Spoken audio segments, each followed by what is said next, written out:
I am firmly convinced that in the future, the majority of urban transportation will take place in the air. It's something that we as society have wanted for over 100 years.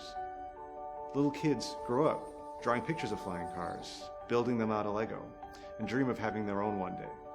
We call it flying cars because it's our aspiration. We really want to change the world with flight. It might start with your Amazon and Google package delivery, but it's going to go to people. We're already seeing it happen with self-driving cars.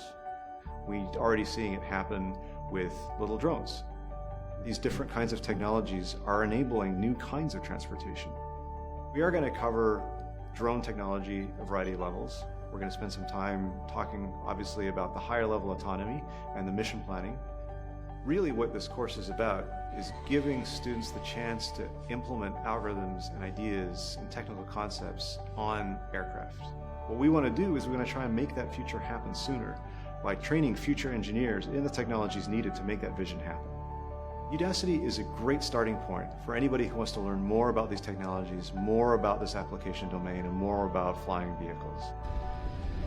This is something that no one talks about, but I promise in a few years' time, this will be the hottest topic on the planet. So come to the skies with us in the world's first flying car, none of the wheel program.